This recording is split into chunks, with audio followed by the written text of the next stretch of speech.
আসসালামু আলাইকুম রহমতুল্লাহ। তোমরা কেমন আছো সবাই? আশা করি মহান আল্লাহর অশেষ রহমতে বেশ ভালো আছো। আলহামদুলিল্লাহ, আমিও বেশ ভালো আছি। আলহামদুলিল্লাহ, তোমরা অনেকে আমাকে সালাম দিয়েছো। ওয়ালাইকুম আসসালাম রহমতুল্লাহ। স্যার, আপনি কেমন আছেন? আলহামদুলিল্লাহ, আমি বেশ ভালো আছি। এখন আমরা ক্লাসের মাঝে ডুব দেব, ঠিক আছে? ক্লাসের বাইরে কোনো কথা বলা যাবে না। চলছে 20 দিনের রাইটিং জার্নি, স্বপ্ন পূরণের এক জার্নি। এখানে প্রতিটা মুহূর্ত অতিমাত্রায় গুরুত্বপূর্ণ। আমি চাইবো যে তোমরা যারা আমার সঙ্গে যুক্ত হয়েছ এই কোর্সটাকে যেন একেবারে উসুল করতে পারো। কোর্সের শেষে যেন তৃপ্তি নিয়ে এটা বলতে পারো, আলহামদুলিল্লাহ, যা পেয়েছি এটা আমার ফ্রি হ্যান্ড রাইটিংয়ের ফাউন্ডেশন গড়ে দিয়েছে। এরপরে আমি নতুন করে কিছু আবিষ্কার করতে পারবো। এইরকম যেন একটা আত্মবিশ্বাস তোমরা অর্জন করতে পারো, সেই নিয়তে আমাদের পথ চলা শুরু হয়েছে। আজকে আমরা ডে 9 শুরুতে বলি, আজকের ক্লাসটা 1 ঘন্টার একটু যদি বেশি নিই মন খারাপ করবে? 1 ঘন্টার একটু যদি বেশি নিই, আচ্ছা। সো 1 ঘন্টার একটু বেশি আজকে হবে। আমি চাইবো মনোযোগ দিয়ে ক্লাসটা করবে, ঠিক আছে? এখন ক্লাসের বাইরে অন্য কোনো প্রশ্ন করা যাবে না। তো চলো আমরা আজকের আয়োজনটা শুরু করি। ডে 9 আমরা সম্পূর্ণ নতুন ধরনের আমরা সেন্টেন্স মেকিং করা শিখব। অথবা অন্য কথায় বলতে পারি যে ছোট ছোট বাক্যগুলোকে কিভাবে একসাথে জোড়া লাগানো যায় এবং সেটা পরিপূর্ণ অর্থ প্রকাশে সহায়ক হয়, সেই ব্যাপারটি দেখব। আজকের এই মেথডটির নাম হচ্ছে joining sentences easy to advance. আর সাবটাইটেল দেখো, লিখে রেখেছি যে ছোট বাক্যগুলো যখন পূর্ণাঙ্গ অর্থ প্রকাশে সহায়ক। পূর্ণ কিছু আমরা জয়নিং কি নোট দেখব। প্রচুর পরিমাণে প্র্যাকটিসের ব্যাপার আসবে।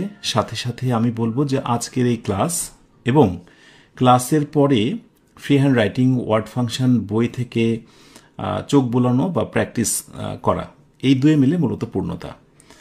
আচ্ছা, ফার্স্টে আলোচনা শুরু করার পূর্বে হোমওয়ার্কে ফিরে যাই। ওয়ার্ড লিস্ট, সবাই একটু বইটা বের করে ফেলো। এই তো চ্যাপ্টার 1। চ্যাপ্টার 1-এর আমরা ডিরেভেটিভসে আছি। 1 থেকে 100 পর্যন্ত হয়েছে, তাই না? গত দিনে ছিল তোমার 81 থেকে 100 পর্যন্ত, এবং একই সাথে 1 থেকে আবার 100 পর্যন্ত আমি তোমাদের রিভিশন করতে বলেছিলাম। কারা কারা মোটামুটি গতদিনের হোমওয়ার্ক কমপ্লিট করেছো এবং রিভিশনও করেছো একটু কমেন্টে জানাও। আর আজকের পড়াটা একটু নিয়ে নাও। ওয়েল, এখান থেকে শুরু হচ্ছে 101 থেকে। জাজমেন্ট, এখান থেকে শুরু হচ্ছে। ভার্ব দেখো, অ্যাডজেক্টিভ এবং অ্যাডভার্ব। তারপরে মূল শব্দটা দেখো, তার উচ্চারণ, বাংলা অর্থ, মূল শব্দটা দিয়ে কিভাবে সেন্টেন্স মেকিং হয়েছে, কোন অবস্থানে বসেছে, এটা কি নাউন যদি হয় নাউনের অবস্থানে বসেছে কিনা, এটা যদি ভার্ব হয় ভার্বের অবস্থানে বসেছে কিনা, এটা যদি অ্যাডজেক্টিভ হয় অ্যাডজেক্টিভের অবস্থানে বসেছে কিনা, এগুলো খেয়াল করো এবং তারপর বাংলাটা দেখো। এইভাবে একেবারে 101 থেকে 120 পর্যন্ত ঘুরে ফিরে বারবার পড়তে থাকো এবং এটা সংখ্যা হবে 20 বার। সো 20 বার পড়াটাই তোমার কাজ।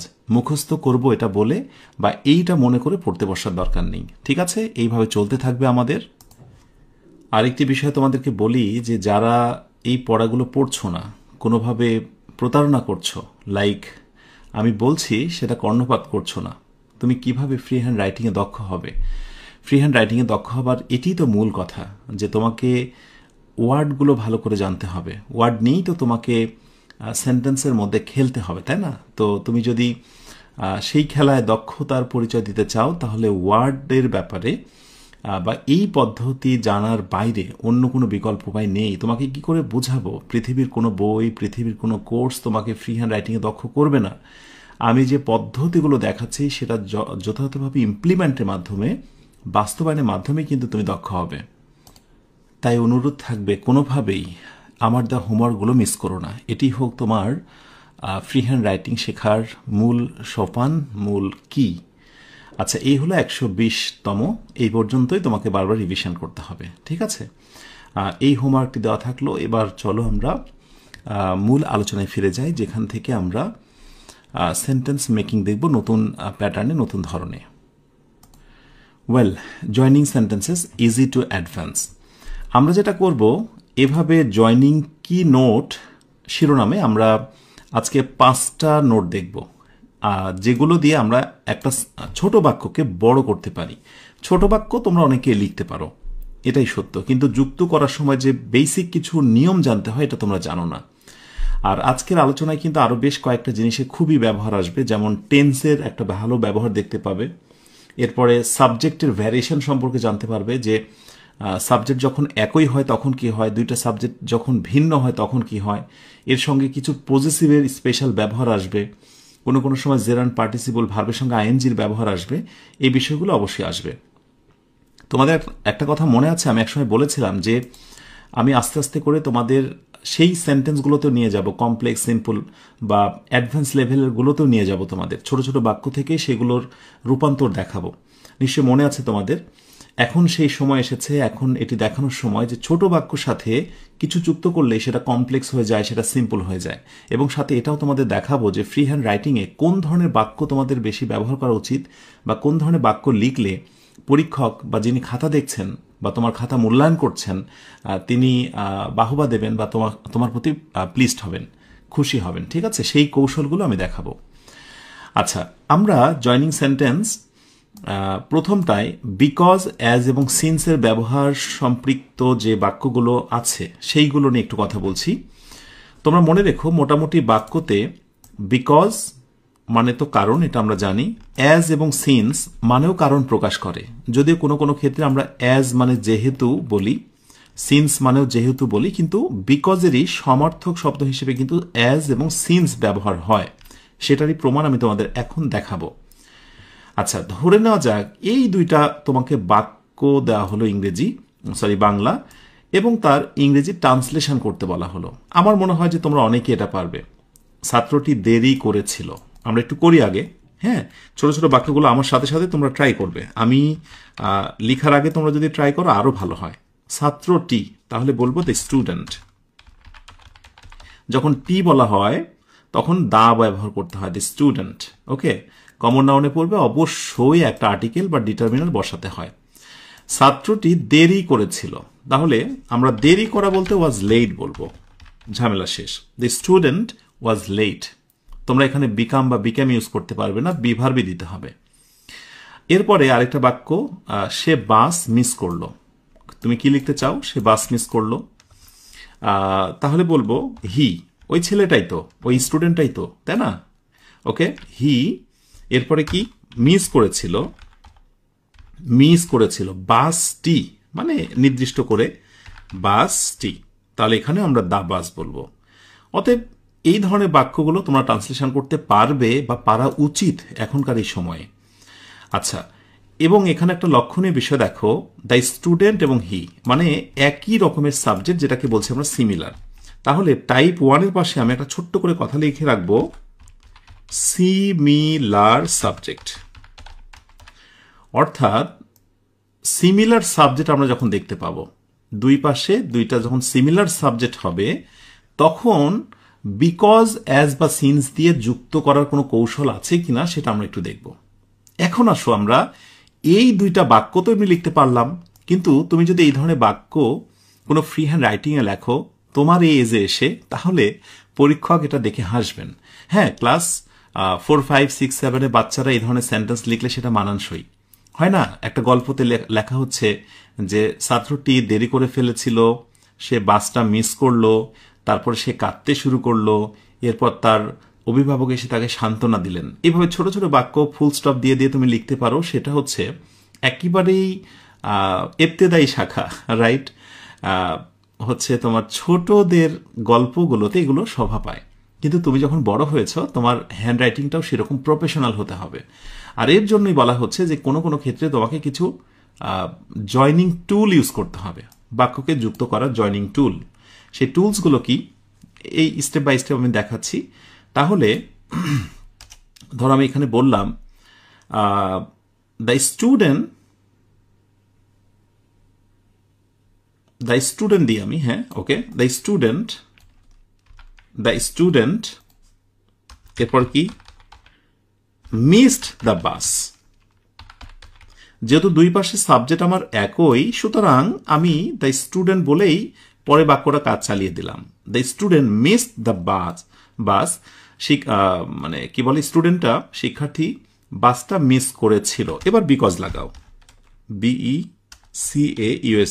BECAUSE, বিকজটা কি? বিকজটা হচ্ছে হি ওয়াজ লেট। এবং এটা তো আমরা প্রত্যেকে জানি যে প্রথমে যখন নাউন ইউজ করা হয় পরবর্তীতে তার প্রোনাউন ইউজ করতে হয়, ঠিক আছে? সো সেই অনুযায়ী আমরা পরবর্তীতে হি ব্যবহার করলাম। আচ্ছা, এখানে আমরা বিকজ দিলাম এবং বিকজের পরে লক্ষ্য করো আমরা পুরো একটা সেন্টেন্স দিয়েছি। পুরো একটা সেন্টেন্স এরপরে বলবো না, আমি বলবো যে পুরো একটা ক্লজ বসিয়েছি। সো যখন আমি ক্লজ বলবো তুমি ধরে নিবা এটা একটা সেন্টেন্স বা একটা বাক্যের কথা বলা হচ্ছে। তাহলে পুরো একটি ক্লজ বা একটা সেন্টেন্স বসে গেল। ক্লজ মানে হলো যার ভিতরে একটা সাবজেক্ট এবং একটা ভার্ব থাকে, এটা মনে রেখো। Because he was late. ওকে, এই বাক্যটাই কিন্তু আমরা আরেকভাবেও লিখতে পারি। কিভাবে? ধরো একজন শিক্ষার্থী এইভাবে লিখলো বা এইভাবে যুক্ত করলো বিকজ দিয়ে, আরেকজন শিক্ষার্থী হয়তো বা লিখলো the bus missed, the student miss the bus, missed the bus লিখলো। এরপরে সে বিকজ না দিয়ে বিকজ অফ দিল। লক্ষ্য করো, বিকজ না দিয়ে বিকজ অফ দিল। এবং যখনই সে বিকজ অফ দিল তখন সেটা কৌশল খাটালো। সেটা কি? প্রেপোজিশনের পর ভার্বের সঙ্গে আইএনজি হয়। এখন তুমি কি ওয়াজিং করবে? এরকম কোনো ওয়ার্ড হয় না। ওয়াজ যে ভার্ব থেকে জন্ম হয়েছে সেটি হচ্ছে be verb. Am is are, was, were, এগুলোই তো বি ভার্ব। সো এই বি এর সঙ্গে আইএনজি করতে হবে। সেই জন্য বেসিক্যালি অ্যামিজার, ওয়াজ, ওয়ার থাকলে ভার্বের সঙ্গে আইএনজি মানে বিং, ওটা হয়ে যায়, এটা মনে রাখতে হবে তোমাকে। সো বিকজ অফ বিং, তারপরে লেট যা আছে তাই। ওয়েল, আরেকজন শিক্ষার্থী ঠিক বিকজ অফ বসিয়ে এই প্যাটার্নে সে লিখে ফেলল। এবার আমাকে বলো তো ফ্রি হ্যান্ড রাইটিং এর ক্ষেত্রে কোন বাক্যটি সবচাইতে চমৎকার হবে, একজন পরীক্ষকের কাছে বা যিনি মূল্যায়ন করছেন তার কাছে খুবই পছন্দের হবে? ইয়েস, সেকেন্ডটা। মনে রেখো, এটা হচ্ছে সিম্পল সেন্টেন্স। সিম্পল সেন্টেন্স, ওকে। আর ওপরে যেটা লিখেছি এটা হচ্ছে কমপ্লেক্স সেন্টেন্স। এখন আমি তোমাকে এখানে সিম্পল থেকে কমপ্লেক্স তৈরি করা শেখাবো না। আমি তোমাকে দেখাবো না যে কিভাবে সিম্পল ছিল কমপ্লেক্স হলো, কোন নিয়মগুলো, বরং আমি তোমাকে সেন্টেন্সের মধ্যে দিয়ে কৌশল দেখাবো এবং বাংলার সাথে মিল করে দেখাবো, যাতে করে তুমি প্র্যাকটিস করতে করতে অভ্যস্ত হয়ে যাও। তাহলে আমরা যেটা বুঝে নিলাম যে কমপ্লেক্স সেন্টেন্সের তুলনায় কিছু কিছু ক্ষেত্রে বা অনেক ক্ষেত্রে সিম্পল সেন্টেন্সটা লেখাতে বেশি মানে অ্যাপ্লিকেবল বা বেশি প্রযোজ্য হয়। But both are correct. আশা করি বুঝতে পেরেছ। Okay, the student miss the bus because he was late, পুরোটাই একটা clause. The student miss the bus because of being late, simple sentence. অর্থের কোনো পার্থক্য নেই। আমরা যদি একটু অর্থ করি এরকম, ছাত্রটি, প্রথমটার কথা যদি বলি যে ছাত্রটি বাস মিস করেছিল কারণ সে দেরি করেছিল, একটু ভেঙে ভেঙে সাবজেক্টে বলছি। আর পরেরটা যদি আমরা অর্থ করি, ছাত্রটি বাস মিস করেছিল দেরি করার কারণে, তাতে সমস্যা কি? ঘটনা তো একই, মূল কথা একই।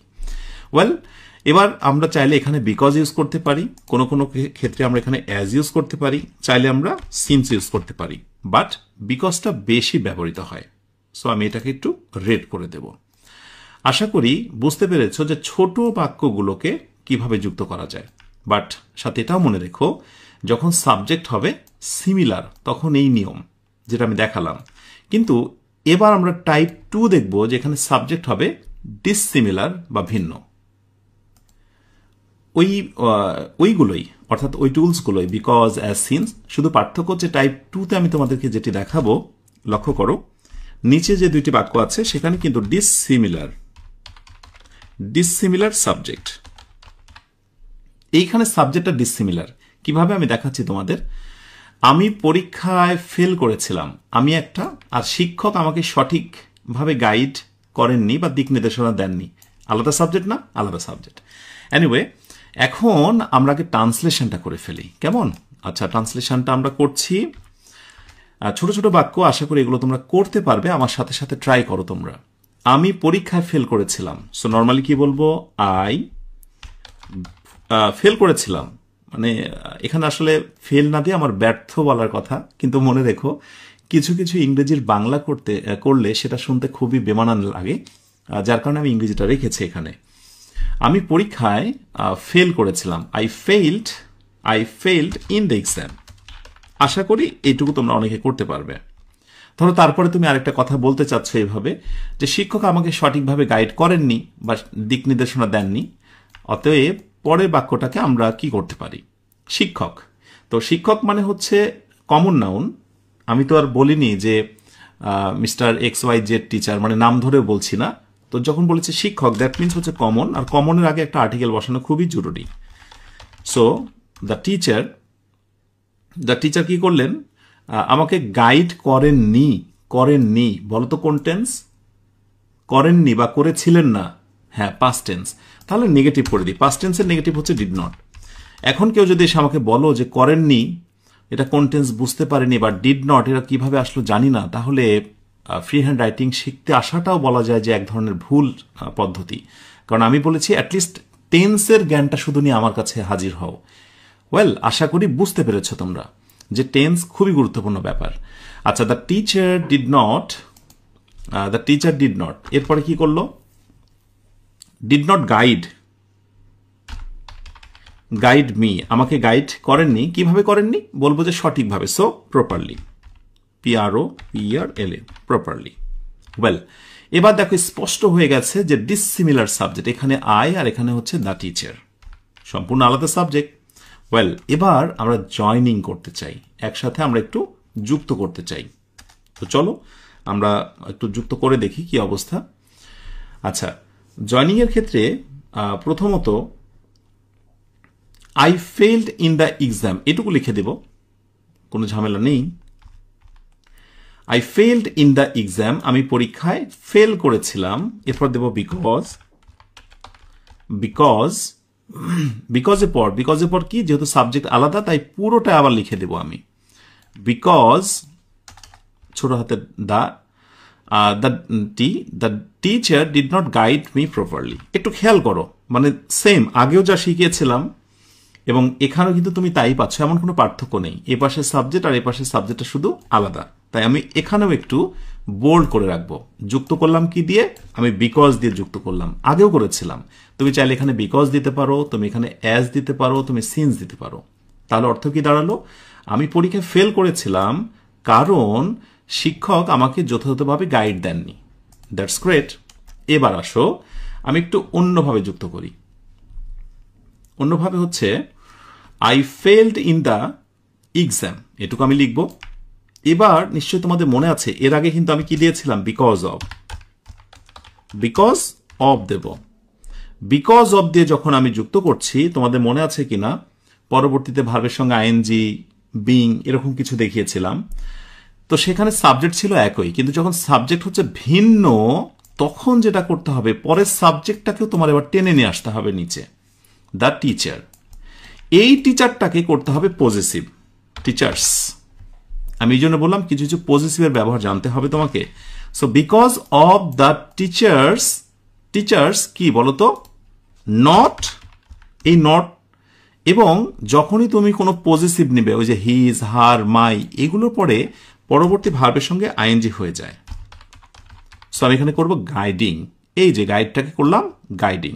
So because of the teachers not guiding me properly. শুধু তাকিয়ে তাকিয়ে দেখতে হবে, চেয়ে চেয়ে দেখতে হবে যে কি কি পরিবর্তন হলো। আমি এখানে বসালাম বিকজ অফ। সো এই বিকজ অফটা আমি একটু করলাম। আর এখানে আমি টিচারটাকে টিচার্স করে পজেসিভ করলাম। আর নটের অবস্থানটা কোথায় সেটা তোমাকে দেখতে হবে, যে যখন নট আমি বসাতে চাই সেটা কোথায় বসে? পজেসিভের পরে আর তোমার জেরান্ডের আগে। এই পজিশনগুলো তোমাকে রপ্ত করতে হবে প্র্যাকটিসের মাধ্যমে, নতুবা লিখতে যেয়ে কিন্তু তোমার কলম আটকে যাবে। বুঝতে পেরেছ? তাহলে প্রথমটাকে আমরা বলছি কমপ্লেক্স সেন্টেন্স, যেহেতু বিকজ। আর দ্বিতীয় বাক্যটাকে বলছি আমরা সিম্পল সেন্টেন্স। পরীক্ষায় সবচেয়ে বেশি ভালো শোনাবে দ্বিতীয় বাক্যটা ব্যবহার করা। হ্যাঁ, অনেক সময় তোমরা চাইলে কমপ্লেক্সটা ইউজ করতে পারো, কিন্তু বরাবরই আমি ট্রাই করি বা আমি বলি যে সিম্পলটা ব্যবহার করবে। যদি সেইটা সিম্পলে ভালো অর্থ প্রকাশ না করে তাহলে তুমি বিকজ ইউজ করবে, ঠিক আছে? বা কমপ্লেক্সের নর্মাল প্যাটার্নটা তোমরা ইউজ করবে। ঠিক আছে, তাহলে আমরা অর্থটা দেখছি। পরেরটা কি দাঁড়ালো? আমরা পরেরটা যদি বলি যে আমি পরীক্ষা ফেল করেছি, মানে ফেল করেছিলাম, হ্যাঁ ফেল করেছিলাম, শিক্ষকের সঠিক গাইড না করার কারণে, শিক্ষক সঠিকভাবে গাইড না করার কারণে, তার মানে একই কথা, গাইডলাইন আমাকে দেয়নি। That's all. এখন হতে পারে যে একজন শিক্ষার্থী বলছে যে স্যার আমি আপনার এই কোনো পন্থা ফলো করব না, আমি আপনার কাছে ক্লাস করতে করতে আমি নতুন কিছু আবিষ্কার করে ফেলেছি। সেটা কি? সেটা হয়তো বা সে বলতে পারে যে স্যার আমি এইভাবে লিখবো, দেখুন তো স্যার এটা হলো কিনা। I failed in the exam because of আমি এখানে because of Dev, of the teachers, আমি এটাকে রাখবো of the teachers, এরপরে বলবো improper guidance,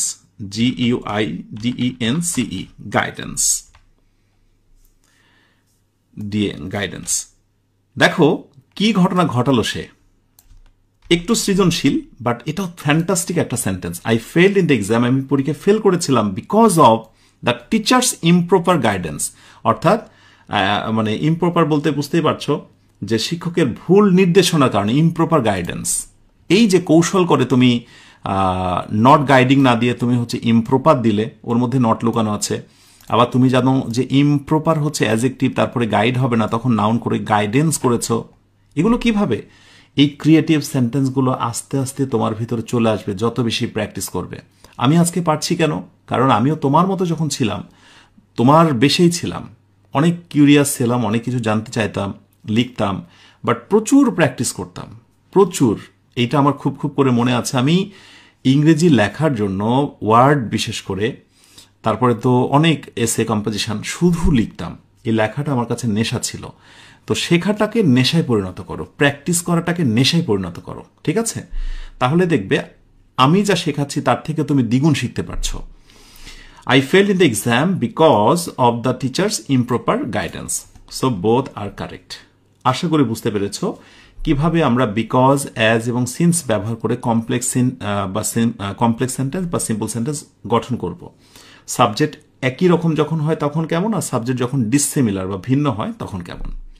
এবার চলো নেক্সট দেখি। এবার হচ্ছে জয়নিং কি নোট 2, পার্টিসিপল। সো পার্টিসিপলের আমরা ব্যবহারটা দেখব যে বাক্যে কিভাবে ব্যবহার করতে হয়। তো পার্টিসিপল বললে মোটামুটি তোমাদের অনেকের স্মৃতিতে যেটা ভাসে আমার ধারণা, যে ভার্বের বেস ফর্মের সঙ্গে আইএনজি, এটা মনে রেখো, এটা প্রচুর ব্যবহার হয়।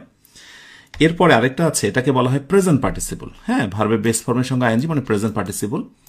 আরেকটি আছে পারফেক্ট পার্টিসিপল। তো পারফেক্ট মানে হচ্ছে হ্যাভ, সেই হ্যাভের সঙ্গে আইএনজি, হ্যাভিং প্লাস V3। এবং আরেকটি আছে শুধু V3, ভার্বে past participle.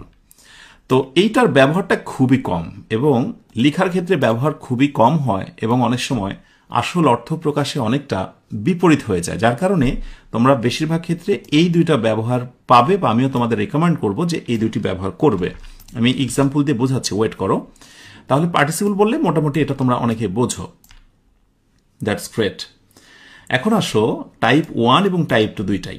So type 1 আর টাইপ 2 এর মধ্যে পার্থক্য কি নিশ্চয়ই তোমরা বুঝে গেছো। কি বুঝে গেছো? একটা হচ্ছে সিমিলার সাবজেক্ট, একটা ডিসিমিলার। তার আগে আমরা এই দুইটা ট্রান্সলেশন করি, ছোট ছোট বাক্য। ধরে নেওয়া যাক এটা তুমি মনে মনে ভাবছো, তুমি লিখতে পারবে। ছেলেটি বাড়ির কাজ শেষ করলো। তাহলে আমরা কি বলতে পারি? ছেলেটি। সো ছেলেটি মানে কি? দ্য বয় শেষ করলো। শেষ করলো মানে শেষ করেছিল। হ্যাঁ, সুন্দর ভাষায় শেষ করলো। ফিনিশড পাস্ট টেন্স, এটা আমরা জানি। বাড়ির কাজ মানে কি? His homework. Done. The boy finished his homework. এবার আসো সে খেলতে গেল। তাহলে কি হবে? হি, অবশ্যই খেলতে গেল। সো গো যাওয়া, আর ওয়েন্ট মানে গিয়েছিল, গেল মানে গিয়েছিল, ব্যাপারটা এরকম। হি ওয়েন্ট টু প্লে, সে খেলতে গিয়েছিল। এখন লক্ষণীয় যে দুই পাশে সাবজেক্ট কিন্তু একই ব্যক্তিকে বোঝাচ্ছে। সো এটাকে আমরা যেটা লিখছিলাম সেটা লিখে দিই যে সিমিলার সাবজেক্ট। দুই পাশের সাবজেক্টটা যখন আমার সিমিলার, তখন ব্যাপারটা কি, এইটাকে আমরা একটু যুক্ত করা শুরু করি। তাহলে আমরা যদি শুরু করতে চাই, কি বলতে পারি আমরা? ছেলেটি বাড়ি কাজ শেষ করলো, মানে এটা শেষ করার পর পরেরটা শুরু করলো, ব্যাপারটা এরকম না? হ্যাঁ, তাহলে আমরা কিন্তু এটা বলতেই পারি আফটার। আমি লাগাচ্ছি আফটার, আচ্ছা ওয়েট, আমি এখানে দেব after, after, after the boy, after the boy, খেয়াল করো, ফিনিশড হিজ হোমওয়ার্ক, এটা দিলাম। After the boy finished his homework, মানে বালকটি তার কাজ শেষ করেছিল। হ্যাঁ, মানে করার পর, যেহেতু আমি আফটার দিয়েছি, করার পর সে কি করেছিল, একটা কমা দেব আমি, হি ওয়েন্ট টু প্লে, সে খেলতে গিয়েছিল। হি ওয়েন্ট টু প্লে, সে খেলতে গিয়েছিল। একটা ছোট্ট কথা মনে রাখবে তোমরা, পাস্ট টেন্সে দুইটি কাজ যদি ঘটে এবং একটার পর যদি আরেকটি ঘটে, এটাই তো স্বাভাবিক, একসাথে দুইটা ঘটে না, হয়তো বা আগ পিস হয়। এরকম যদি আগে পিছে দুইটা কাজ হয়, একটি শেষ হওয়ার পর আরেকটি হয়, এবং সেখানে বিফোর এবং আফটারে একটা ব্যবহার চলে আসে, তুমি মনে রাখবে এটা কোন টেন্স বলো তো? অবশ্যই পাস্ট পারফেক্ট টেন্স হবে। একটু মনে করে দেখো। আর পাস্ট পারফেক্ট টেন্সে অবশ্যই আমাকে যে কাজটা আগে সম্পূর্ণ হবে সেখানে একটা হ্যাড দিতে হবে। একটু মনে করে দেখো তোমরা। এইবার দেখো, এই বাক্যতে কিন্তু হ্যাড ছিল না, কিন্তু পরিবর্তনের সময় আমি হ্যাড নিয়ে এসেছি। তার মানে আলাদা আলাদা করে লিখলে আমি যেমন খুশি লিখতে পারছি, কিন্তু যখনই সেটাকে আমি জয়েন করতে যাব, আমাকে গ্রামারে কিছু নিয়ম মানতে হবে। After the boy had finished his homework he went to play, তার মানে তার হোমওয়ার্কটা শেষ করার পর সে খেলতে গিয়েছিল। এই বাক্যটাকে তুমি আগে পরে দিয়েও করতে পারো। কিভাবে? তুমি হয়তো প্রথমে লিখতে পারো he went to play after the boy had finished his homework, শুধু মাঝখানে তখন কমা হবে না। তার মানে এটাকে প্রথমে দাও আর এই বাক্যটাকে তুমি শেষে দাও, এটাও কোনো সমস্যা নেই। এটা একটা ধরন গেল।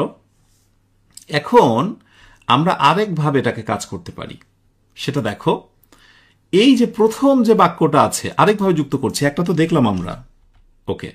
আমরা প্রথম যে বাক্যটা, সেই বাক্যটার ভার্বের জায়গাটা একটু নিই আমরা, ফিনিশ থেকে বাকি অংশ। যেহেতু দুই পাশে সাবজেক্ট এক, সমস্যা নেই, ফিনিশিং করে দেব ভার্বের সঙ্গে আইএনজি। দেখো, ফিনিশিং হিজ হোমওয়ার্ক, আমি এখানে একটা কমা দিয়ে দেব, অর্থাৎ তার কাজটি শেষ করে সে কি করলো? হি ওয়েন্ট টু প্লে, সে খেলতে চলে গেল। চমৎকার না? দুইটা বাক্যকে আমি এভাবেও যুক্ত করলাম, অথবা প্রথম বাক্যের ভার্বের সঙ্গে আইএনজি দিয়ে পার্টিসিপল করে আমি দ্বিতীয় বাক্যটা দিয়ে দিলাম, এটাও রাইট, এটাও রাইট। আবার আরেকটা বাক্য তুমি এটাকে রাইট করতে পারো। কি সেটা? যেহেতু যে হ্যাভ বা হ্যাড এগুলো নিয়েছ, তো তুমি আরেকটা ভাবে করতে পারো, সেটা হচ্ছে হ্যাভিং যুক্ত করে। পার্থক্যটা কি কোনটার? বাংলা অর্থ কি আমি বলে দিচ্ছি তোমাদের। হ্যাভিং তোমাকে দিতে হবে, ওই যে ভার্বটা আছে সেই ভার্বের পাস্ট পার্টিসিপল তোমায় করতে হবে। সো হ্যাভিং ফিনিশড, তারপরে হিজ হোমওয়ার্ক, বাকি যা আছে তাই, হিজ হোমওয়ার্ক, এরপরে দেবো হচ্ছে কমা। হ্যাভিং ফিনিশড হিজ হোমওয়ার্ক, তার কাজটি শেষ করে হি ওয়েন্ট টু প্লে, সে খেলতে গেল।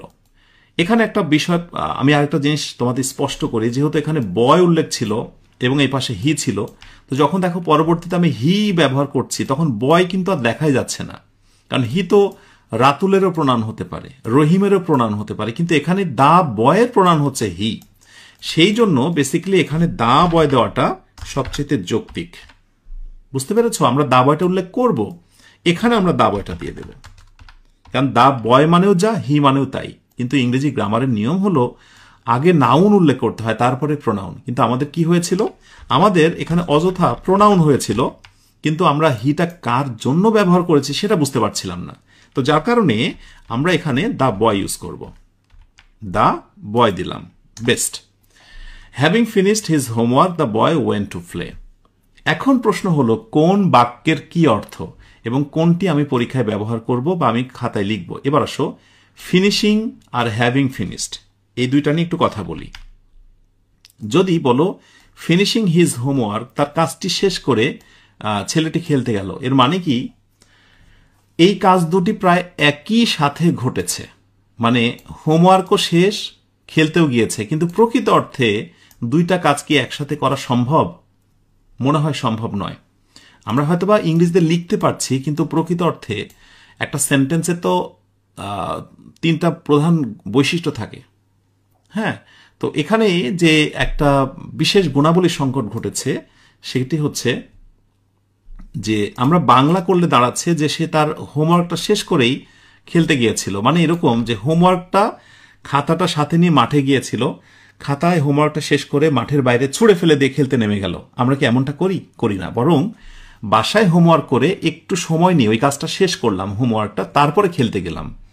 তার মানে যে বাক্যটায় কোনো একটা কাজ পুরা ঘটিত, পুরা শেষ হয়ে গেছে, সম্পূর্ণ শেষ হয়ে গেছে, তারপরের কাজটি ঘটেছে, সেই ক্ষেত্রে হ্যাভিং ইউজ করা বেস্ট। সুতরাং আমরা এটাকে বলবো বেস্ট, এটাকে বলবো বেস্ট অর্থের দিক দিয়ে। বাট এটা রাইট বলবো আমরা, এটা রাইট। অনেক সময় এগুলো লেখার ক্ষেত্রে খুব বেশি ভুল ধরা হয় না। যেহেতু তোমরা খুঁটিনাটি বিষয়গুলো জেনে রাইটিং শিখবে, এই জন্য আমি বাংলা অর্থটাও ক্লিয়ার করে দিলাম। তাহলে এই বাক্যটা অর্থ দাঁড়াচ্ছে যে হোমওয়ার্ক শেষ করেই মুহূর্তের মধ্যেই সে খেলতে নেমে গেল, মুহূর্তের মধ্যেই। Are having finished his homework, তার হোমওয়ার্কটা শেষ করার পর, এখানে পর কথাটা ভালো করে আসবে, the boy went to play, বালকটি খেলতে গেল। আর এটার ব্যবহার তো স্পষ্ট, বুঝতেই পারছো এটার ব্যবহার বা বাংলা অর্থ আর এটার বাংলা অর্থ প্রায় সিমিলার। এখন আসো কোনটা সিম্পল কোনটা কমপ্লেক্স একটু আমরা দেখিয়ে দিই। যেহেতু এখানে বাক্যের সংখ্যা দুইটা, তাই এটা হচ্ছে কমপ্লেক্স। এখানে দুইটাই হচ্ছে সিম্পল সেন্টেন্স, এটাও সিম্পল এটাও সিম্পল, কারণ এখানে মূল বাক্যের সংখ্যা বা ক্লজ হচ্ছে একটা। সো এগুলোর পাশে আমি নোট করে দিই, এটাও সিম্পল এটাও সিম্পল। SIMPLE। That's great. আশা করি বুঝতে পেরেছ সিমিলার সাবজেক্ট থাকলে কি ব্যবহার করবে, আর কোন ক্ষেত্রে ভার্বের সঙ্গে আইএনজি দেবে, তার অর্থ কেমন, আর কোন ক্ষেত্রে পারফেক্ট পার্টিসিপল দেবে। এখন আরেকটি বিষয় প্রশ্ন রয়ে যায় যে স্যার ভার্বের V3 যেটা, সেটা কি দেবেন না? ওইটা দিলে কি হয়? আচ্ছা বলি, তাহলে তুমি যদি কোনো বাক্য এইভাবে দাও, ফিনিশড হিজ হোমওয়ার্ক, এইটা, এটাও রাইট বাক্য, কিন্তু এটাতে সঠিক জিনিসটা ধরতে পারা যায় না। হ্যাঁ, আমি একটু তোমাদের দেখাই। যদি কখনো এই ফিনিশড ভার্বে পাস্ট পার্টিসিপল সরাসরি এইভাবে দেওয়া হয়, তাহলে সেটির অর্থ সরাসরি বুঝতে পারা যায় না। ফিনিশড হিজ হোমওয়ার্ক কথাটি একটু আনক্লিয়ার হওয়া স্পষ্ট হয়, সেই জন্য লিখিতর ক্ষেত্রে এটি ব্যবহার অনেক বেশি কম করা হয়। তাই তোমরা এটা আপাতত এই ধরনের বাক্যগুলো লেখা অ্যাভয়েড করবে। গ্রামাটিক্যালি কোনো রুলস অনুযায়ী সেটা শিখে রাখতে পারো, বাট নর্মালি তোমরা কি করবে, এই ধরনের বাক্যগুলো তোমরা অ্যাভয়েড করবে। ক্লিয়ার? আশা করি বুঝতে পেরেছ। তাহলে আমার একটু জায়গা প্রয়োজন নিচ্ছে, যেহেতু টাইপ 2টা আমি তোমাদের বোঝাবো। আচ্ছা, তোমরা যারা ক্লাস করছো ঠিকঠাক বুঝতে পারছো তো যে ছোট বাক্যগুলোকে বড় করার ক্ষেত্রে যে অর্থের বৈচিত্র্যতা ঘটে ছোট ছোট বিষয় যুক্ত করার ফলে, এইগুলো না জানলে রাইটিংয়ে তুমি কখনোই দক্ষ হতে পারবে না। এগুলো তোমাকে শিখতেই হবে। ঠিক আছে? আচ্ছা, তাহলে এবার আমরা পরের বাক্যটাকে জয়েন করি। ছাত্ররা প্রজেক্ট শেষ করলো, ইংরেজি করে ফেলো আমার সাথে সাথে। ছাত্ররা প্রজেক্ট শেষ করে ফেললো, বলো কি হবে? ছাত্ররা, so the students, the STUDENTS, students. ছাত্ররা বলেছি, ছাত্রটি নয়। ছাত্ররা প্রজেক্টটা শেষ করলো, শেষ করলো বা করেছিল, কমপ্লিটেড, পাস্ট টেন্স না। দ্য স্টুডেন্ট কমপ্লিটেড, প্রজেক্টটা শেষ করেছিল, so project, the project, PROJECT, project. Okay, done. পরে আরেকটি বাক্য হয়তো বা বলতে চাচ্ছ তুমি, ছোট একটা বাক্য, ট্রান্সলেশন করো, দেখো পারছো কিনা। যে শিক্ষক তাদের প্রশংসা করলেন, শিক্ষক, দ্যাট মিনস দ্য টিচার। এই যে টিচার আগে দা বসছে, বসবে কি বসবে না, কোন কোন ওয়ার্ডের পূর্বে বসে, এগুলো না আমাকে আর ভাবতে হয় না। আমি লিখতে গেলে অটোমেটিক্যালি আমার কলমের মাথা দিয়ে বের হয়, মাথা থেকে সেটি চলে আসে। কেন বলো তো? বিকজ অনেক প্র্যাকটিস করেছি। তাই তুমিও প্র্যাকটিস করতে থাকো, দেখবে যে তুমিও অযথাই, মানে এটা খুব যৌক্তিক না, আমি বলবো অযথাই তুমি লিখতে পারছো। কারণ জিজ্ঞাসা করলে তুমি চমকে যাবে, বলবে যে অযথায় আমি লিখতে পেরেছি। ব্যাপারটা খুবই ফানি। যৌক্তিক বিষয়টা বেশি প্র্যাকটিস করার ফলে তোমার কাছে অযথাই হয়ে যাবে, যে এমনি পারি, ব্যাপারটা এরকম ন্যাচারাল। দ্য টিচার প্রশংসা করলেন, আমার ভার্ব দরকার সাবজেক্টে পরে, প্রশংসা করা ইংরেজি কি? সো প্রেইজ, সো প্রেইজড বলতে পারি, অথবা আমরা কি অ্যাপ্রিসিয়েট বলতে পারি, এটা সবচেয়ে বেশি প্রচলিত। অ্যাপ্রিসিয়েটেড, APPRE, তাই না, CIAT, appreciated. The teacher appreciated, তাদেরকে প্রশংসা করলেন। সো দেম, দে থেকে দেম অবজেক্ট। তাহলে মোটামুটি complete, the student completed the project, the teacher appreciated them. এবার এই দুইটি বাক্যকে আমরা যুক্ত করব। তার আগে দেখে নিই, আগের বাক্যের সাবজেক্ট ছিল একই, কিন্তু এবার হচ্ছে সাবজেক্ট সম্পূর্ণ ডিসিমিলার। সো একটু বোল্ড করি, আর পাশে আমি একটু লিখে দিই subject, sorry, dissimilar subject, ACB, subject, dissimilar subject. Okay, so সাথে আরেকটা বিষয় জানিয়ে রাখি, টেনশনে কোনো কারণ নেই। সাপোর্টিং নোটে আমি তোমাদের ক্লাসে যে স্লাইডটা, সেটা চমৎকার করে দিয়ে দেব। কারণ আমি যেখানে ক্লাসের স্লাইড দেওয়া দরকার সাপোর্টিং, আমি সেটা দিই। যেখানে ক্লাসের বাইরে কোনো সাপোর্টিং নোট দিতে হয়, আমি সেটা দিই। সুতরাং কোনো টেনশন নেবে না যে স্যার এটা দেবেন কি দেবেন না, আমি জানি যে কোনটা তোমাকে দিতে হবে। আচ্ছা, এবার আসো, ছাত্ররা প্রজেক্টটা শেষ করলো, তাহলে আমরা কি বলতে পারি? একইভাবে বলবো যে আগে প্রজেক্টটা শেষ করলো, তারপরেই শিক্ষক তাদের প্রশংসা করলো। তাহলে আমরা এইভাবে যুক্ত করতে পারি আফটার দিয়ে। সো আমরা এখানে একটু ব্ল্যাক কালার নিই, সো আফটার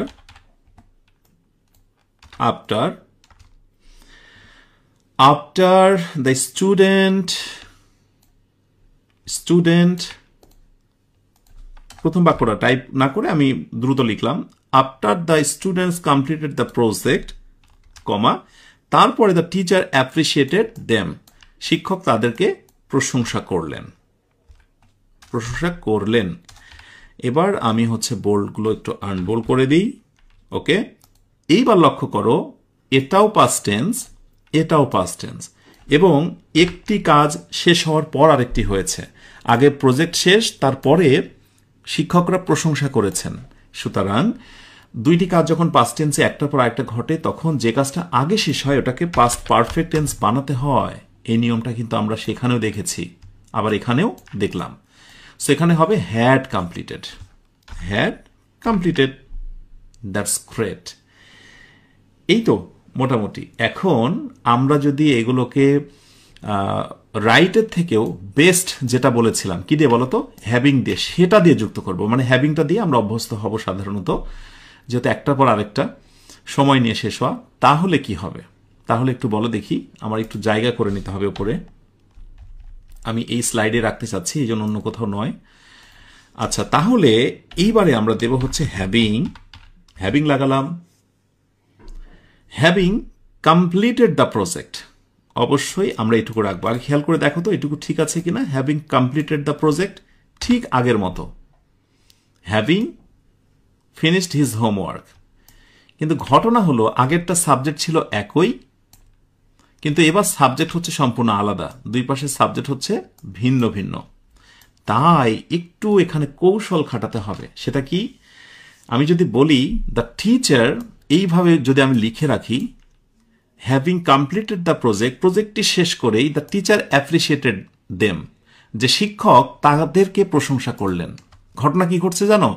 যে বাক্যটার অর্থ থেকে এমন মনে হচ্ছে যে শিক্ষকরাই প্রজেক্টটা শেষ করলেন, আর তারাই আবার তাদেরকে প্রশংসা করলেন। শিক্ষকরাই প্রজেক্টটা শেষ করলেন, আর শিক্ষকরাই তাদেরকে প্রশংসা করলেন। ব্যাপারটা কি তাই? শিক্ষকরা প্রজেক্ট শেষ করেছিল না, স্টুডেন্টরা প্রজেক্ট শেষ করেছিল, আর শিক্ষকরা প্রশংসা করেছিল। এই যে দেখে মনে হচ্ছে সব ঠিকঠাকই লাগছে, কিন্তু অর্থ করলে ঘুরে যাচ্ছে, এটার নাম হচ্ছে dangling modifier, DANGLING, dangling modifier. এখন শুধু নামটা শুনে রাখো, কোনো না কোনো সময় জীবনে আমার কথাটা তোমাদের ক্ষণে ক্ষণে মনে হবে যে ও আচ্ছা, এই নামটা তো শুনেছিলাম, স্যার বলেছিল। Dangling modifier. ড্যাংলিং মানে এটা মিসপ্লেসড একটা মডিফায়ার, ঠিকঠাক মনে হচ্ছে না, ভুল জায়গায় ভুল সাবজেক্ট, ভুল জায়গায় ভুল অ্যাডজেক্টিভ, এইরকম একটা ব্যবহার। সো এই জায়গাটায় আমরা কারেকশন করব। সেই কারেকশনটা কি? Dangling modifier. এটা এক ধরনের ভুল, কোনো বাক্যতে ড্যাংলিং মানে হচ্ছে সেটা ভুল। ড্যাংলিং মানে ঝুলন্ত, অর্থটা ঝুলন্ত হয়ে আছে। মূল ভার্বের কাজ মূল সাবজেক্ট করে না, মূল সাবজেক্টের কাজ মূল ভার্ব করে না। এই জন্য কোনো কোনো ক্ষেত্রে বাক্যগুলোকে একটু প্যাসিভ ভয়েস করতে হয়। আরো অনেকভাবে ড্যাংলিং মডিফায়ার কারেকশন করা যায়, কিন্তু আমি এখানে যেটা রাইট করব কি দেখো, আমি তাই স্টুডেন্ট লাগাবো, STUDENT, স্টুডেন্ট। দ্য স্টুডেন্টরা কি করলো, স্টুডেন্টস, যেহেতু এটা তো প্লুরাল ছিল তাই না, দেখি তো, হ্যাঁ plural. The students were appreciated, অর্থাৎ শিক্ষার্থীরা প্রশংসিত হয়েছিল কাদের দ্বারা, বাই দেম দেব না, আমি সরাসরি দেম মানে তো বুঝতে পারবো না, আমি দেব হচ্ছে বাই দ্য টিচার। একেবারে ক্লিয়ার করে দিলাম। তাহলে কত চমৎকার হলো যে প্রজেক্টটি শেষ করার পর the student are appreciated by the teacher, অর্থাৎ প্রজেক্টটা শেষ করার পর শিক্ষার্থীরা শিক্ষক কর্তৃক প্রশংসিত হয়েছিল। অথচ আগের বাক্য দেখেছিলে কি মারাত্মক বিপর্যয় ঘটেছিল। এটাই হলো সাবজেক্ট যখন ভিন্ন হয়ে যায় সেক্ষেত্রে ব্যবহারের নিয়ম। আজকে হয়তো বা দেখে তোমার কাছে মনে হচ্ছে প্রচুর তথ্য, এত ইনফরমেশন কিভাবে নেব। মনে রেখো, এগুলো তোমার বেসিক, এগুলো শেখার মাধ্যমেই তুমি কোনো একটা ট্রান্সলেশন ধরতে পারবে, লিখতে যে তুমি কনফিডেন্স পাবে। তোমার কনফিডেন্স লেভেলটাকে বুস্ট করার জন্যই মূলত এই আয়োজন। সুতরাং হতাশ হবে না, আর ভাববে না এটাই শেষ কথা, এরপরে প্র্যাকটিস রয়েছে, তোমার সামনের দিন তো আরও বাকি রয়েছে। আর আমার এই 20 দিনের জার্নিতে আমি তোমাদেরকে আরও অনেক কিছু দেবো ইনশাআল্লাহ।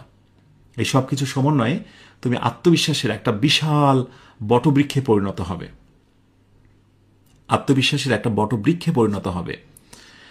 এবং তোমার আশপাশের ছোট ছোট গাছগুলো, অর্থাৎ লেখার ধরনগুলো, কৌশলগুলো তখন অনেক আত্মবিশ্বাসে ভরে যাবে। হয় না, বড় গাছের ছায়াতলে ছোট গাছগুলো তো তেমনই করে গোজায়।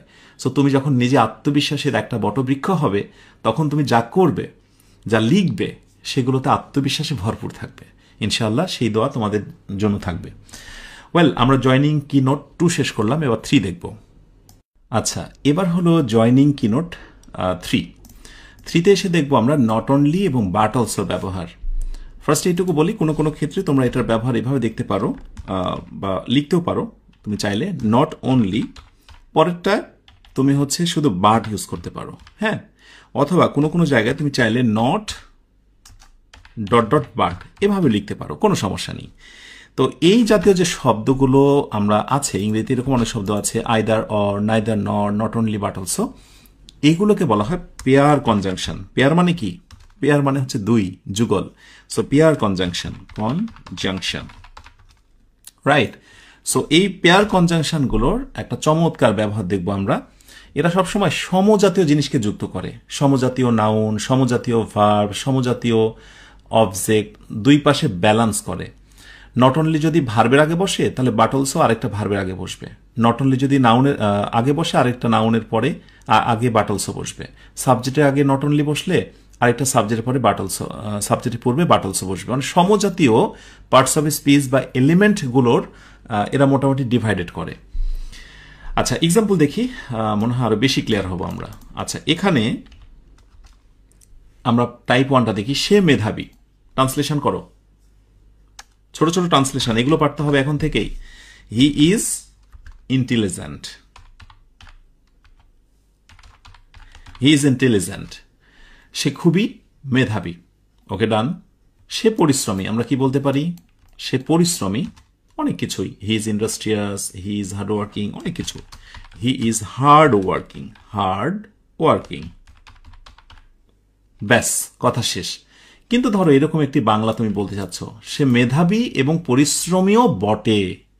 এরকম ভাঙ্গা ভাঙ্গা না বলে একসাথে বলছো, সে মেধাবী এবং পরিশ্রমীও বটে, অথবা সে শুধু মেধাবীই নয় বরং পরিশ্রমীও, এরকম কথাও তো বলি আমরা। তো তখন আমরা কিভাবে যুক্ত করব সেটা আমরা এখন দেখব, ঠিক আছে? আচ্ছা, তাহলে আমরা বলবো হি ইজ, এটা তো আমরা রাখবোই সাবজেক্ট, হি ইজ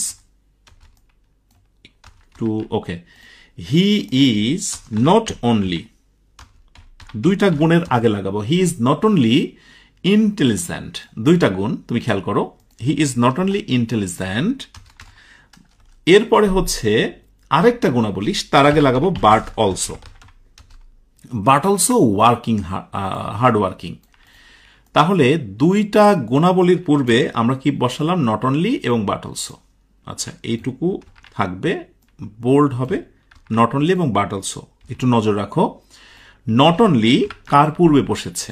এটা একটা অ্যাডজেক্টিভ, এটা একটা অ্যাডজেক্টিভ বা গুণাবলী, ঠিক দুইটা গুণাবলীর পূর্বে বসেছে। হি is not only intelligent but also hard working. এভাবে তুমি অসংখ্য সেন্টেন্স বানানোর চেষ্টা করবে, মুখে বলবে, লিখবে। এখন যেগুলো বললাম, তুমি চাইলে হি is not only intelligent but hard working, তুমি এটা ইউজ করতে পারো, ঠিক আছে? বাট, এবং কোনো সময় তুমি মনে করছো যে আমি অনলি দেব না, আমি নট দেব, he is not intelligent but hard working. এগুলো তুমি ফ্রি হ্যান্ড রাইটিংয়ে ব্যবহার করতে পারো। তবে এই ছোট ফর্মগুলো স্পোকেনে বেশি প্রযোজ্য হয়। রিটেনে আমার পরামর্শ থাকবে নট অনলি বাট অলসোটা ইউজ করবে বেশি, বেস্ট। আদারওয়াইজ হতে পারে লেখার সময় অভ্যাস হয়ে গেছে, কোনো সময় বের হয়ে যাচ্ছে, তখন ভাববেন এটা ভুল, এটাও সঠিক রয়েছে। তাহলে আমরা নট অনলি এবং বাট অলসোর বেসিক বিষয়টা ক্লিয়ার হয়ে গেলাম। ক্লিয়ার? এবার এখানে লক্ষণীয় বিষয় যেটা, সেটা হচ্ছে দুই পাশের সাবজেক্টটা কিন্তু একেবারে কি, দুইটা বাক্য যখন সিমিলার, দুইটা বাক্যকে যখন যুক্ত করব সিমিলার, তাহলে এখানে লিখব যে সিমিলার সাবজেক্ট। দুই পাশের সাবজেক্টটা হচ্ছে similar. That's done, that's okay. এবার টাইপ 2 তে আসি আমরা। টাইপ 2 তে খুবই ফ্যান্টাস্টিক একটা ইনফরমেশন দেখব আমরা। ছাত্ররা তাদের ধারণা উপস্থাপন করলো, মানে করেছিল, শিক্ষকরা প্রস্তাব সমর্থন করলেন। তো আমরা আগে ট্রান্সলেশনটা করে নিই, কেমন? আমরা ট্রান্সলেশনটা আগে ফার্স্টে করে নিই। ছাত্ররা, বলো কি হবে? ছাত্ররা, দ্য স্টুডেন্টস, স্টুডেন্টস, ছাত্ররা উপস্থাপন করেছিল। তাহলে করেছিল মানে প্রেজেন্টেড, হ্যাঁ, উপস্থাপন করা কি তাদের ধারণা, দেয়ার, ধারণা বলতে আইডিয়াস, তাদের ধারণা উপস্থাপন করেছিল। ওকে, ডান। পরেরটায় বলা হচ্ছে শিক্ষকরা প্রস্তাব সমর্থন করলেন। শিক্ষকরা, তাহলে কি বলবো? The teachers. টিচার্স, শিক্ষকরা কি করলেন? সমর্থন করলেন। একটা ভার্ব বসাও, সাপোর্টেড, SUPPOR, সাপোর্টেড, সাপোর্ট করলেন কি? সেই প্রস্তাবটিকে। তাহলে the proposal, PROPOSAL, proposal. Okay, done. The teacher supported the proposal, done. মোটামুটি এইটুকু আমরা ধরো পারলাম বা এরকম বলছি, কিন্তু এই কথাটাকে একটু সুন্দর করে আমরা বলতে চাই যে শুধু ছাত্ররাই তাদের ধারণা উপস্থাপন করেনি, বরং শিক্ষকরাও প্রস্তাব সমর্থন করেছিলেন। সুন্দর লাগছে না? ভাঙ্গা ভাঙ্গা এইভাবে না বলে যদি একসাথে কথাটাকে এভাবে বলি যে শুধু ছাত্ররা তাদের ধারণা উপস্থাপন করেনি, বরং শিক্ষকরাও প্রস্তাব সমর্থন করেছিলেন। কত সুন্দর লাগছে। এখন এই দুইটা বাক্যের সাবজেক্ট দেখো ভিন্ন। আগেরটা কিন্তু একই ছিল, নট অনলি বাট অলসোর একবারে স্ট্রেট, একবারে সাদামাঠা ব্যবহার, ঝামেলা নেই। কিন্তু যখন আমরা নট অনলি বাট অলসোকে নিয়ে আসতে চাই এবং সাবজেক্ট যখন ভিন্ন হয়, আচ্ছা আমরা একটা কাজ করি, এখানে লিখে দিয়ে আসি আগে। এটা হচ্ছে দিস সিমিলার সাবজেক্ট। যখন ভিন্ন সাবজেক্ট হয় তখন জয়নিংটা কেমন হয়? ইটস রিয়েলি ফ্যান্টাস্টিক একটা ব্যাপার, তোমরা একটু খেয়াল করো। তাহলে নর্মালি আমরা কি করব? নর্মালি আমরা বলবো ছাত্ররা তাদের দাবিগুলো উপস্থাপন করেছিল, তাই না? তাহলে আমরা বলতে পারি দ্য স্টুডেন্টস, খেয়াল করো, দ্য স্টুডেন্টস আমরা বলছি not only the students not only presented their ideas, মানে শিক্ষকরা কি বল, স্টুডেন্টরা, শিক্ষার্থীরা শুধুমাত্র তাদের দাবি উপস্থাপন করেননি, বাট দেখো দ্য টিচার, দ্য পরে বাক্য টিচার, বাট অলসো নর্মালি তো এরকম হবে, বাট অলসো কি করেছিল? Supported the proposal. এইটুকু তো না, সাপোর্টেড দ্য প্রপোজাল। খেয়াল করো, আগে জায়গাটা দেখো, তাড়াহুড়ো করো না, আমি কি বলছি খেয়াল করো, খুবই ফ্যান্টাস্টিক। বাট অলসো দেখো, তাহলে নর্মালি হয়তো তুমি এটাই লিখতে যে শিক্ষার্থীরা শুধুমাত্র দাবি উপস্থাপন করেনি, বরং শিক্ষকরাও সেটা সমর্থন করেছিল। এরকম অর্থে নর্মালি নট অনলি বাট অলসোর এই ব্যবহার আমরা করতে চাই, কিন্তু সাবজেক্ট যেহেতু ভিন্ন তাই এই নিয়মটি প্রযোজ্য হবে না। সাবজেক্ট যেহেতু ভিন্ন, তাহলে কি হবে? মজার একটা জিনিস তোমাকে শিখতে হবে এবার। খুব খুব চোখ কান খোলা রাখো কি বলছি। সেটা হলো এই নট অনলিটাকে দিতে হবে বাক্যের শুরুতে। কোথায় দিলাম? শুরুতে। নট অনলি দিলাম বাক্যের শুরুতে দিলাম। এবং এইটা যে টেন্স প্রেজেন্টেড, কোন টেন্স বলতো? Past tense. পাস্ট টেন্সের অক্সিলারি ভার্ব কি বলতো? ডিড। সেই ডিডটাকে নিয়ে আসতে হবে নট অনলির সাথে, মানে ডিড। যে টেন্স হবে সেই টেন্সের অক্সিলারি ভার্ব এখানে চলে আসবে। তাহলে not only did the student. মনে রেখো, কোন সেন্টেন্সে ডিড যদি আসে ওই সেন্টেন্সে মূল ভার্বের আর পাস্ট টেন্স থাকে না, ওটা তখন প্রেজেন্ট হয়ে যায়। তাহলে কি দাঁড়ালো? Not only did the students present there ideas, একটা কমা। এই বাট অলসোটাকে একসাথে রাখতে পারবে না, বাটটা রাখতে হবে এই পরবর্তী যে সাবজেক্ট আছে তার আগে দিয়ে। দেখো দুই পাশে ডিভাইডেড হয়ে গেছে, বাট সাবজেক্ট তারপরে also. But the teacher also supported the proposal. Wow, fantastic. এইটা হচ্ছে এই দুইটা বাক্যকে যখন আমরা একসাথে লিখবো, সেটা পুরো বাক্যটা বাংলা অর্থ তখন ওইটা দাঁড়াবে যে শুধু ছাত্ররা তাদের ধারণা উপস্থাপন করেনি, বরং শিক্ষকরাও প্রস্তাব সমর্থন করেছিলেন। এই যে সাবজেক্টের আগে অক্সিলারি ভার্ব আসলো নট অনলির ব্যবহারের ফলে ইংরেজিতে এই ধরনের শব্দগুলো যেগুলোকে বলা হয় অ্যাডভার্ব আসলে তার সাথে অক্সিলারি ভার্ব চলে আসে। এইটার একটা সুন্দর নাম আছে, জানো কেউ তোমরা? এটার নাম হচ্ছে inversion. Inversion of verb. Inversion of verb just জেনে রাখো। প্র্যাকটিস করতে করতে যদি কখনো যে এমন কোনো কোথাও দেখো তাহলে অবাক হয়ে যাবে না এবং ভাববে না যে সাবজেক্টের আগে অক্সিলারি ভার্ব এসেছে, শেষে তো একটা ফুল স্টপ না হয়ে প্রশ্নবোধক চিহ্ন হওয়ার কথা ছিল। এমনটি ভেবো না, এমনটি ভাববেও না। সো তোমাকে জানতে হবে, জানার আছে অনেক কিছু। তুমি ভাবো তো, কোনো শিক্ষার্থী যদি এই ধরনের একটা সেন্টেন্স ফ্রি হ্যান্ড রাইটিংয়ে লেখে, তার প্রতি পরীক্ষকের ইমপ্রেশনটা কেমন আসবে? মারাত্মক। আবার ভুলে এটা ভেবো না, অনেকে বলে থাকে যে স্যার ওই শিক্ষকই যদি না জানে। এটা বলা মানে শিক্ষককে অপমান করা। তোমরা আমার যারা স্টুডেন্ট আছো তোমাদেরকে বলি, জীবনে কখনো কোনো কারণে শিক্ষককে অবমাননা করবে না। হতে পারে শিক্ষক তোমার থেকে একটা বিষয় কম জানেন, বা ছোট একটা ভুল করে ফেলেছেন, বা বিশাল বড় একটা ভুল করে ফেলেছেন। সেগুলো যদি ক্ষমা করার মতো হয় ক্ষমা করে দেবে, যদি বলার মতো হয় তাকে একান্তে বলবে। সুতরাং অন্য কোথাও বলা এটা একেবারেই গুরুজনের প্রতি কোনোভাবেই গ্রহণযোগ্য নয়। কারণ গুরুজনের প্রতি এই কথাগুলো বলার মানে হচ্ছে অকৃতজ্ঞ হওয়া। আর আল্লাহ স্পষ্টতই বলেন যে বান্দা বান্দার প্রতি অকৃতজ্ঞ, সে মূলত আমি আল্লাহর প্রতি অকৃতজ্ঞ। সো আমরা এরকম হতে চাই না।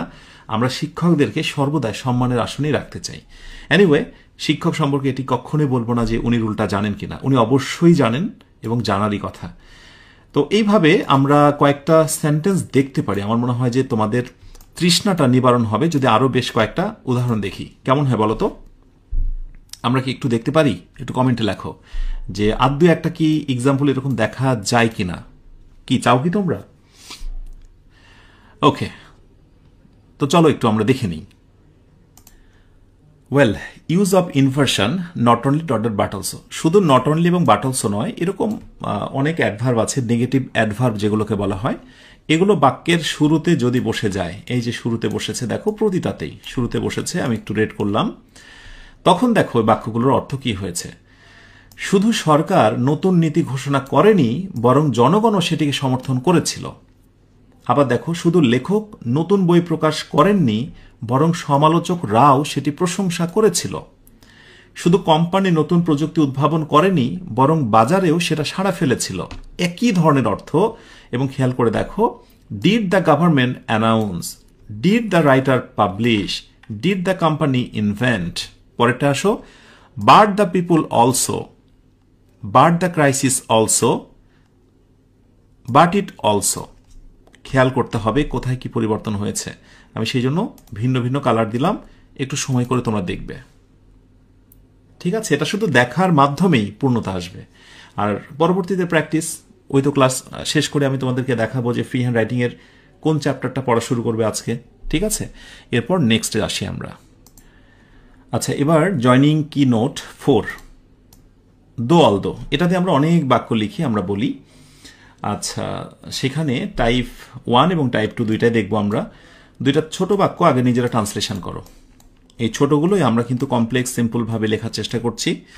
আর আগের বাক্যটাতে কিন্তু কমপ্লেক্স এবং তোমার সিম্পলটা ভাবে দেখানো হয়নি, আশা করি এগুলো ধরতে পারবে। হ্যাঁ, যে দুইটা বাক্য মানে সেটি হচ্ছে কমপ্লেক্স। অ্যান্ড বাট অর না থাকলে সেটা মোটামুটি কমপ্লেক্স। আচ্ছা, এবার আসো এইখানে আসি।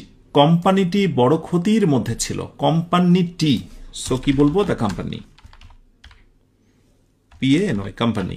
কোম্পানিটি বড় ক্ষতির মধ্যে ছিল, সো ওয়াজ বলবো। কোম্পানিটি ছিল ক্ষতির মধ্যে, ওয়াজ ইন বড় ক্ষতি মানে হচ্ছে হ্যাভি লস। দেখো, লসের আগে তুমি যে গ্রেট ইউজ করলে না, তুমি বিগ ব্যবহার করলে না। বিগ মানে বড়, কিন্তু বিগ লস নয়, হ্যাভি লস। এই যে কিছু শব্দের সাথে কিছু শব্দের যে সম্পর্ক, এটাকে বলা হয় কোলোকেশন।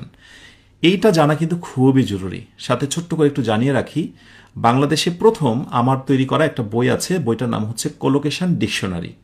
শব্দের সাথে শব্দের মিতালি, কার সাথে কি বসে, এগুলো তোমাকে পড়তে হবে, তবেই তো তুমি লেখায় সেটা ইমপ্লিমেন্ট করতে পারবে। সো চাইলে যে কোনো সময় বইটা নিয়ে নিতে পারো। এটা অনলাইন থেকে নিতে পারো, লাইব্রেরি থেকে নিতে পারো, কোলোকেশন ডিকশনারি।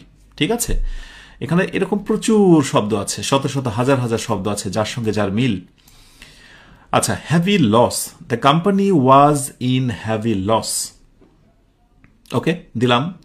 পরে বাক্যটার ট্রান্সলেশন করতে চাই।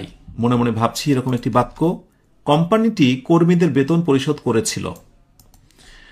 কোম্পানিটি, তাহলে এখানেও দ্য কোম্পানি, ওই দ্য কোম্পানি হবে, একই সাবজেক্ট। দ্য কোম্পানি বেতন পরিশোধ করেছিল, সো পেড করেছিল কি? বেতন, দ্য স্যালারিজ। বেতন, যেহেতু বেতন সমূহ মানে অনেক জনকে, এই জন্য স্যালারিজ করলাম। কাদেরকে?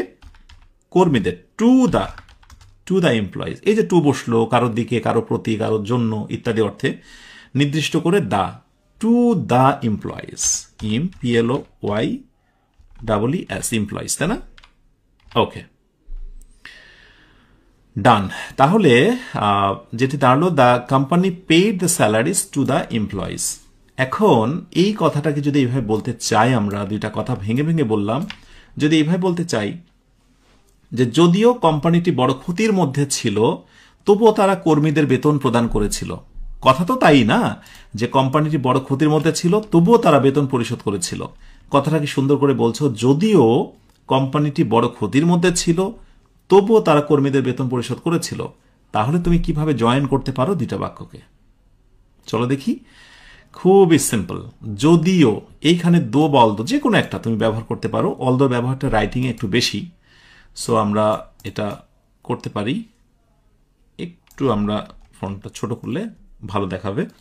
আচ্ছা, তাহলে দ্য কোম্পানি, প্রথম বাক্যটা আমরা হুবহু নিয়ে নিই। The company was in heavy loss, heavy loss. এর আগে আমরা কি দেব? অলদো ইউজ করব। কি বললাম? রাইটিং এ অলদোটা বেশি ব্যবহার হয়, ALTHOUGS, although the company was in heavy loss. প্রথম বাক্যটা যেভাবে আছে সেভাবে বলবো। এরপরে মনে রাখতে হবে, দো অলদো নয়, শুধু যে কোনো কনজাংশন দিয়ে প্রথম বাক্য শুরু হলে তারপরে বসে কমা। আমি একটা কমা দেব। কোম্পানিটা তাদের স্যালারি পরিশোধ করেছিল কর্মীদের। এইখানে দেখো, তুমি যদি এইভাবে লেখো তাহলে বাক্যটা সঠিক, কিন্তু এখানে একটা মাইনর মিস্টেক হয়ে আছে। দুই পাশের সাবজেক্ট যখন একই হয়, তখন দ্বিতীয়টাতে তো সেটা আর উল্লেখ করার দরকার নেই। আমরা কি দেবো? একটা প্রোনাউন দিয়ে দেবো। তাহলে আমরা প্রোনাউন কোম্পানির জন্য ইট নেব। ব্যক্তি তো নয়, এটা কোম্পানি, অতএব ইট দিয়ে দেবো। ঠিক আছে, এই জায়গাটা একটু নজর দিও। Although the company was in heavy loss, it paid the salaries to the employee. Done, হয়ে গেল। এই কথাটাই আমি একটু আরেকভাবে বলতে চাই।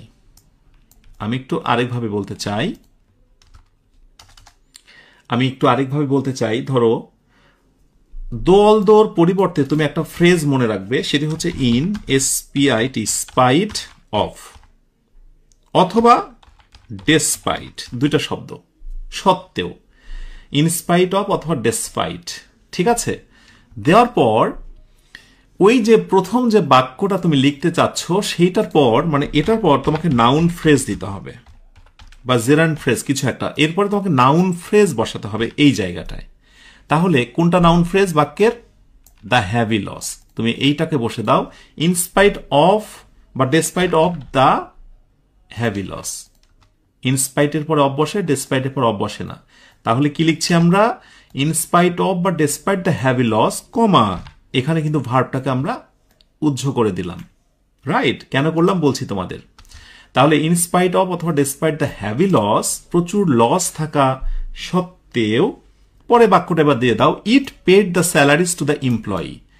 এইবার দেখো, ইট আমি দিতে পারবো না, কারণ কোথাও কিন্তু কোম্পানির কথা উল্লেখ নেই। সো এইখানে আমাকে দিতে হবে দ্য কোম্পানি, PANY, কোম্পানি। তাহলে কোম্পানিটা বেতন পরিশোধ করেছিল। আমি দুইভাবে লিখতে পারি, কিন্তু আমাকে বলো তো কোনটা কি সেন্টেন্স? উপরেরটা হচ্ছে কমপ্লেক্স, নিশ্চয় মনে আছে তোমাদের, দুই পাশে দুইটা ক্লজ, দুইটা সেন্টেন্স, দুইটার ভিতরে ভার্ব আছে, কিন্তু পরেরটার নাম হচ্ছে সিম্পল। কেন সিম্পল?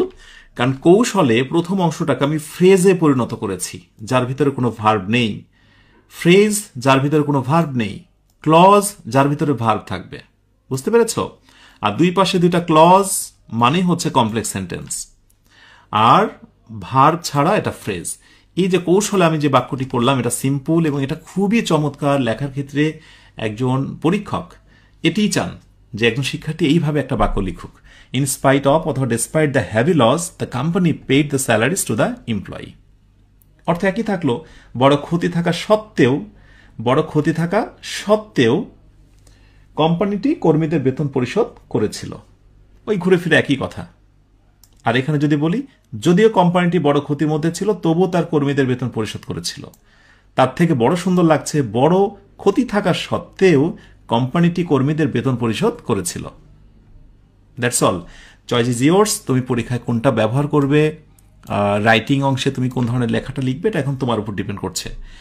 এবারে আসো, প্রথমটা তো দেখালাম, দুই পাশের সাবজেক্টটা কি একই রকম না? হ্যাঁ, একই রকম। সো আমরা একটু টাইপে একটু আমরা নোট করে দিই। সো এখানে টাইপ 1 আমরা লিখে দিই সিমিলার সাবজেক্ট। Similar subject. আজকের এই সাপোর্টিং নোটটা যে তোমাদের জন্য কত দরকার, SUBJECT, সেটা বলার কোনো ভাষা নেই। সেটা আমি তোমাদের অ্যাপ এবং ওয়েবসাইটে দিয়ে দেবো ক্লাসটির পর, ঠিক আছে? ওকে, তাহলে সিমিলার সাবজেক্ট। এবার আসো টাইপ 2 দেখি। টাইপ 2 মানে মনে হয় বুঝে ফেলেছ, তোমাদের ভিতরে একটা ছন্দ তৈরি হয়েছে, স্যার জানি টাইপ 2 মানেই হলো দুই পাশের সাবজেক্ট ভিন্ন। সত্যি তাই। আগে ট্রান্সলেশনটা করে নিই আমরা। আবহাওয়া ছিল ঝোড়ো। ছোট ছোট বাক্য ট্রান্সলেশন করো দেখি। আবহাওয়া ছিল ঝোড়ো, মানে ঝড়ের মতো আবহাওয়া। সো আমরা কি বলবো? The weather was stormy, STOR না MY, স্ট্রমি, অ্যাজেক্টিভ। হ্যাঁ, আবহাওয়া ছিল ঝোড়ো। স্ট্রম মানে হচ্ছে ঝড়, নাউন, আর অ্যাজেক্টিভ হচ্ছে স্ট্রমি। আমরা তো জানি যে লিঙ্কিং ভার্বের পর অ্যাজেক্টিভ বসে, তাই না? আচ্ছা, দ্য ওয়েদার ওয়াজ স্ট্রমি, আবহাওয়া ছিল ঝোড়ো। ওকে, ডান। আরেকটি বাক্য ধরো বলতে চাচ্ছ খেলোয়াড়রা খেলা চালিয়ে গেল। তাহলে খেলোয়াড়রা খেলা চালিয়ে গেল, সো কি হবে? দ্য প্লেয়ার্স, খেলোয়াড়রা, যেহেতু আমি রা বলেছি এই জন্য প্লেয়ার্স দিলাম, নির্দিষ্ট করে দ্য প্লেয়ার্স খেলা চালিয়ে গেল। চালানো ইংরেজি কি? কন্টিনিউড, মানে চালিয়ে গেল। কি চালিয়ে গেল? খেলা। খেলা বলতে এখানে আমি খেলা, দ্য ম্যাচ দেব। So the player continued the match. Okay, আশা করছি যে তোমরা ছোট ছোট বাক্যগুলো ট্রান্সলেশন করতে পারছো। এখন এই দুইটি ভাঙ্গা ভাঙ্গা কথা না বলে তুমি একসাথে বলতে চাই এভাবে, ধরো যে যদিও আবহাওয়া ছিল ঝোড়ো,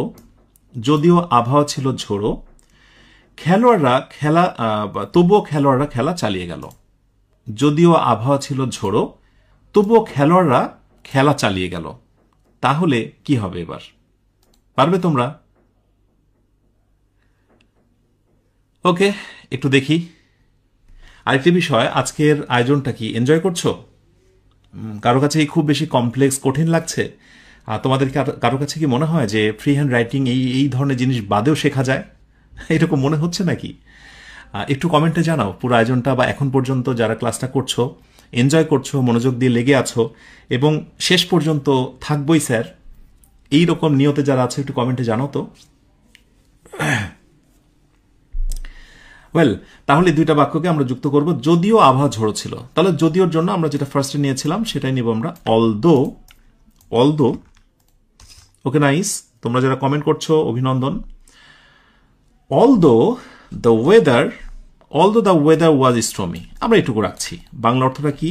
যদিও আবহাওয়া ছিল, বাপরে এখানে ব্ল্যাক কেন হয়ে গেল?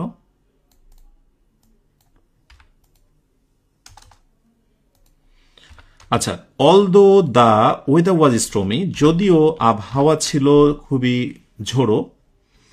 তারপরে দেব the players continued the match, খেলোয়াড়রা সুন্দরভাবে খেলেছিল। এবং এটা খুবই সহজ। প্রথম বাক্যের পরে দেব আমরা কমা, ঝামেলা শেষ। এটা কমপ্লেক্স সেন্টেন্স।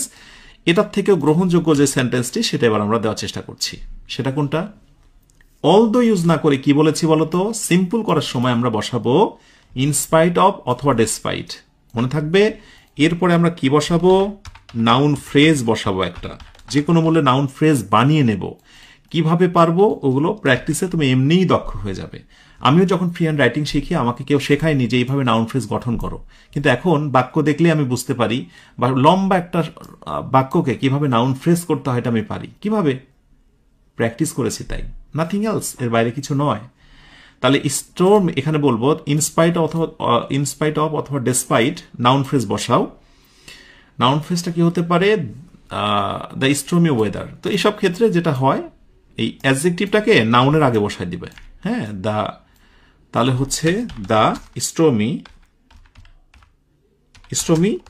ওয়েদার, মনে থাকবে। নাউন এই অ্যাডজেক্টিভটা মাঝখানে বসে যাবে, দ্য স্টর্মি ওয়েদার।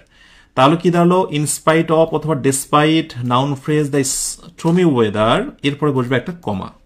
এই কমার নেই কোনো ক্ষমা। একটা বিষয় মনে রাখবে, সিম্পল সেন্টেন্সে কিন্তু প্রচুর পরিমাণে কমা ইউজ হয়, অন্যান্যগুলোতে হয়, বা সিম্পল ফ্রেজের পর কমা দেওয়াটা খুবই আবশ্যক যদি বাক্যের শুরুতে বসে। ইনস্পাইট অফ অথবা ডিসপাইট দ্য স্টর্মি ওয়েদার, অর্থাৎ ঝোড়ো আবহাওয়া থাকা সত্ত্বেও, যদিও বললাম না, সত্ত্বেও খেলোয়াড়রা তাদের খেলা চালিয়ে গিয়েছিল। এই যে the players continued the match, হয়ে গেল। আগের বাক্যটার অর্থ ছিল ঠিক এরকম, যে যদিও আবহাওয়া ছিল ঝোড়ো, আর পরেরটা হচ্ছে যদিও না দিয়ে আমরা দিলাম ঝোড়ো আবহাওয়া সত্ত্বেও। একই কথা, যদিও আবহাওয়া ছিল ঝোড়ো তবুও খেলোয়াড়রা খেলা চালিয়ে গিয়েছিল। In spite of despite the stormy weather, ঝোড়ো আবহাওয়া থাকা সত্ত্বেও, the players continued the match, খেলোয়াড়রা খেলা চালিয়ে গিয়েছিল।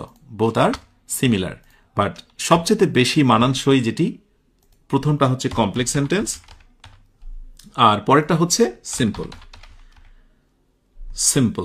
সো আমি সাজেস্ট করব যে তোমরা সিম্পল সেন্টেন্সটা বেশি ব্যবহার করবে। সো এটাকে আমি একটু গ্রিন করে দিচ্ছি, অ্যাপ্লিকেবল এবং ইউজেবল, রাইট? বেশি বেশি ব্যবহার করবে, সবই লাগবে। সিম্পল সেন্টেন্স দিয়ে বাক্য লিখতেও ভালো লাগে, তোমারও দেখবে অনেক সুন্দর লাগবে যখন তুমি অভ্যস্ত হয়ে যাবে। আলহামদুলিল্লাহ, এরপরে আর একটি আমাদের বাকি রয়েছে। হতাশ হবে না, আজকের ক্লাসটি একটু লম্বাই মনে হচ্ছে না। জয়নিং কিনোট 5, এটি হচ্ছে আমাদের আজকের লাস্ট। সুতরাং তোমরা একটু দীর্ঘ নিঃশ্বাস নিতে পারো যারা ক্লান্ত হয়ে গেছো। আচ্ছা, ক্লাস করতে হবে সবসময় মজা নিয়ে, হ্যাঁ, কারণ এই আয়োজন তোমার জন্য। তুমি তোমার নিজেকে পরিবর্তন করতে চাও, কারো কথায় নয়, কারো প্ররোচনায় নয়, তুমি তোমার জন্য নিজেকে পরিবর্তন করতে চাও। সুতরাং যা তোমার জন্য, সেই জায়গাটায় লোক দেখানো, লৌকিকতা, অন্য কিচ্ছুকে প্রায়োরিটি দেওয়ার দরকার নেই। প্রচণ্ড গরম ঘামছি, প্রচণ্ড শীত, চারিদিকে প্রচণ্ড বৃষ্টি, প্রচণ্ড সমস্যা আমাকে ঘিরে বা চারিদিকে, তবুও আমি পড়তে বসবো, বিকজ আমি আমার নিজেকে পরিবর্তন করতে চাই।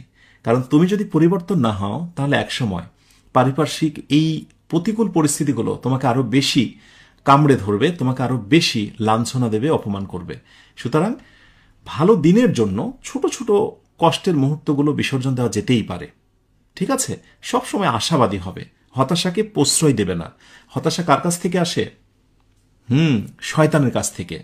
হতাশা শয়তানের কাছ থেকে আসা এক বিশাল ফাঁদ।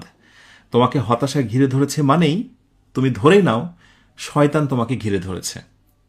সুতরাং হতাশাকে প্রশ্রয় দেওয়া যাবে না, সর্বদাই আশাবাদী হও। ইনশাআল্লাহ আশাবাদীদের আল্লাহ সাহায্য করেন। ওকে, সো জয়নিং কি নোট 5 2.2, তাই না? আমরা উচ্চারণটা অনেক সময় বলি 2.2, সমস্যা নেই, আমরা দুটাই বলবো রাইট, সমস্যা নেই, যেটা অভ্যস্ত। তবে ট্রুলি রাইট হচ্ছে 2.2। আচ্ছা, এই ধরনের টুলস দিয়ে আমরা সেন্টেন্স কিভাবে লম্বা করতে পারি। টাইপ 1 মানে দুই পাশে সাবজেক্ট সিমিলার হবে, টাইপ 2 সাবজেক্ট হবে ডিসিমিলার, এটা বুঝে গেছো। টাইপ 1 এ দুইটা ছোট বাক্যকে আমরা ট্রান্সলেশন করি।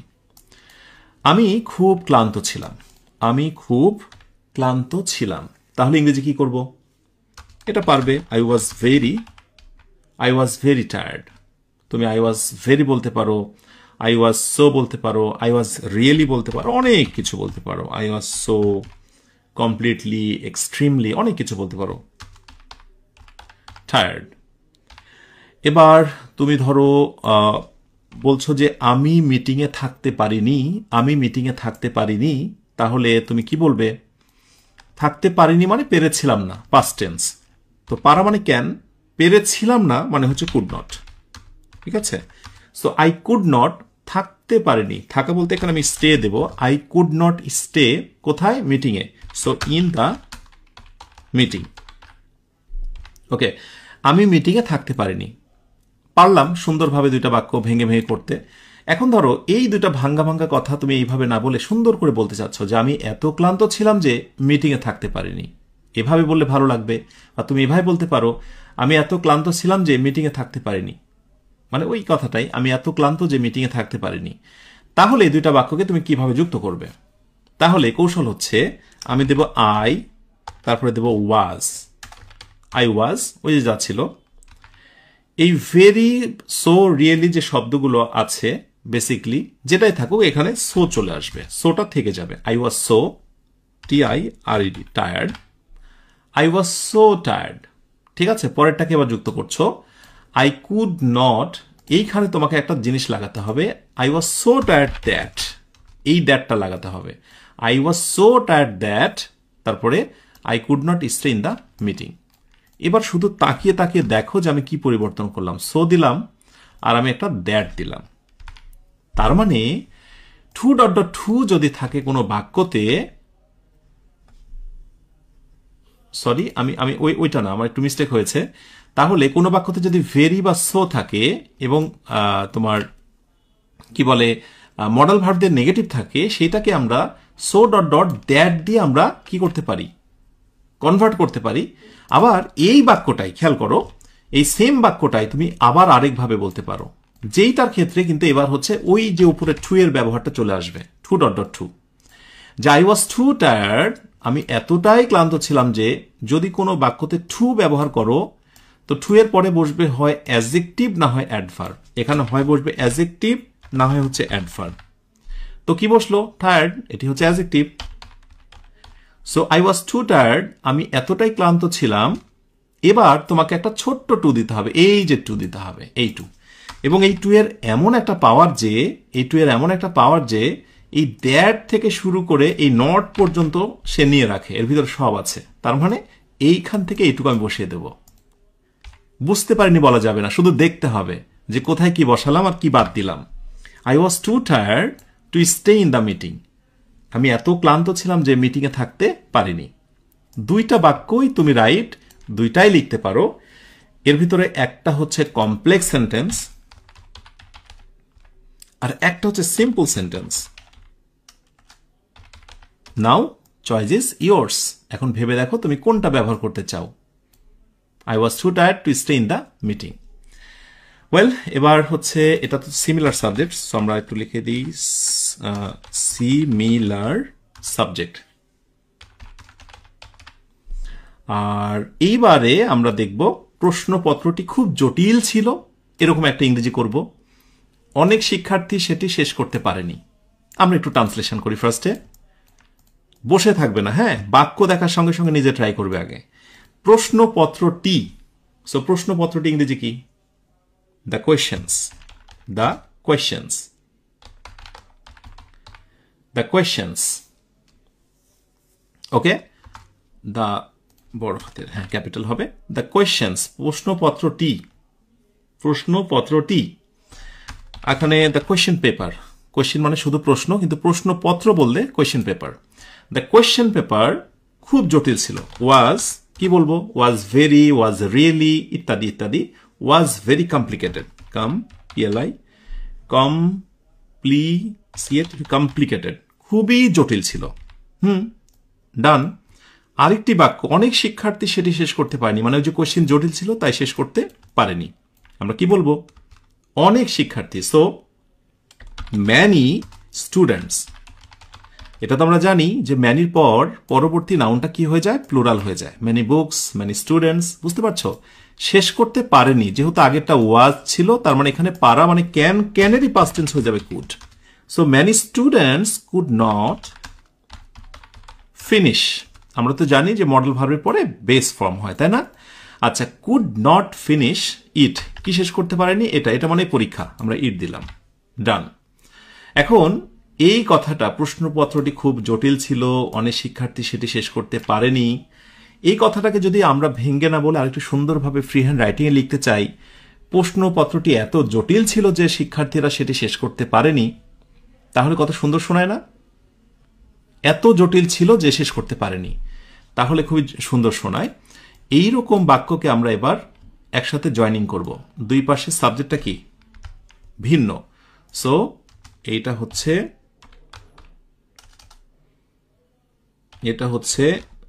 Dissimilar subject, similar subject. এবার আমরা যুক্ত করছি, দেখো কিভাবে। The question paper was complicated, আমরা আগে লিখি এটুকু, হ্যাঁ একটু লিখি আমরা, একটু দেখো তোমরা। The question paper was so complicated, আমরা কি দেবো? একটা সো কমপ্লিকেটেড, ঠিক আগের মতো সো কমপ্লিকেটেড। দেখো জায়গাগুলো, কমপ্লিকেটেড এই হচ্ছে অ্যাডজেক্টিভ, ঠিক আছে? এবার আমি দ্যাট দ্রুত নিতে বাধ্য, দ্যাট আমাকে নিতে হবে। দ্যাট দিয়ে বাকি যে অংশটুকু আছে তুমি কোনো রকমের বিলম্ব না করে দ্রুত বসিয়ে দাও। ওকে, সো এখানেও একই রকম ভাবে আমরা লিখতে পারছি, the question paper was so complicated that many student could not finish it. Okay, done. কিন্তু এই বাক্যের থেকেও আরো সুন্দর গ্রহণযোগ্য একটি বাক্য আছে, সেটি এবার লিখতে চাই আমরা। The question paper was so যেখানে আছে এই জায়গাটা আমরা টু দিয়ে দেব। The question paper was too, এরপর কমপ্লিকেটেড, মনে আছে তো? এবার দ্যাট থেকে শুরু করে আগের মতোই, দ্যাট থেকে শুরু করে নট পর্যন্ত, দ্যাট থেকে শুরু করে নট পর্যন্ত আমরা কি করব? তুলে দেব, দিয়ে কি বসাবো? ছোট একটা টু বসাবো। সো আমি এটাকে একটু কালারিং করি যাতে তোমাদের নজরে পড়ে। ওকে, বসালাম। এরপরে ভার্ব থেকে বাকি অংশ দেখো, বাক্যটা সাইজেও ছোট, আবার গুণগত মানেও সমৃদ্ধ। হ্যাঁ, অর্থ কিন্তু সেম, যে প্রশ্নপত্রটি এতটাই জটিল ছিল যে শিক্ষার্থীরা সেটি করতে পারেনি। দুইটা বাক্যেরই অর্থ সেম, শুধু পার্থক্য ইটস কমপ্লেক্স আর ইটস সিম্পল, SIMPLE।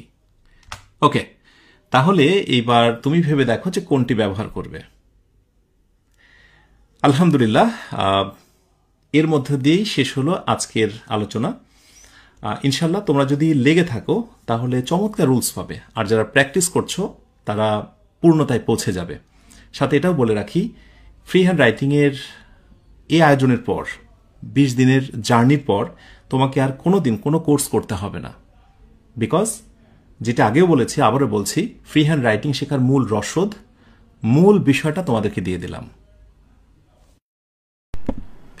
ইনশাআল্লাহ এই মূল জিনিসটাকে নিয়ে আশা করি আগামী জীবনটা বা ফ্রি হ্যান্ড রাইটিংয়ের জার্নিটা তোমার একেবারে টু দ্য পয়েন্ট 100তে 100 হয়ে যাবে, এটি তোমাদেরকে বলার। ছোট্ট একটা কারেকশন করে নাও তোমরা, প্রশ্নপত্রটি খুব জটিল ছিল, এই খুবের একটা ওয়ার্ড তোমরা লিখে নিতে পারো। The question paper was very complicated, missing ছিল, একটু ঠিক করে নাও। আচ্ছা, শেষে আমি জানতে চাই আমার প্রিয় শিক্ষার্থীদের কাছ থেকে, বন্ধুদের কাছ থেকে, পুরো আয়োজনটা এনজয় করেছো কিনা একটু কমেন্টে জানাও। সাথে এটাও জানিয়ে রাখি, প্রতিটা ক্লাসই নতুন নতুন তথ্যে ভরপুর। সব কিছু মিলে তুমি যা পাবে, এই পাওয়ার পাল্লাটা অনেক বেশি ভারী হবে। তাই তোমাদের কাছে বারবার আমার রিকোয়েস্ট থাকে, কোনোভাবে লাইভ মিস করবে না এবং আমার দেওয়া কথা, আমার দেওয়া হোমওয়ার্কগুলো কোনোভাবে মিস করবে না, ঠিক আছে? সবশেষে আমরা প্রতিনিয়ত যেটা লিখি, আলহামদুলিল্লাহ আজকেও লিখতে চাই। কি লিখব? আমরা আজকে লিখতে চাই যে 09 ইজ ইকুয়াল টু ডান। মাশাআল্লাহ, এটি একটা বড় প্রাপ্তি আমাদের জন্য, শুকরিয়া, আলহামদুলিল্লাহ।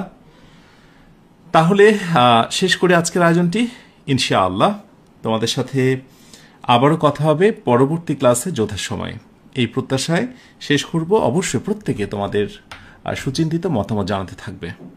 তোমাদের কমেন্টের দিকে নজর রেখে শেষ করছি আজকের আয়োজনটি।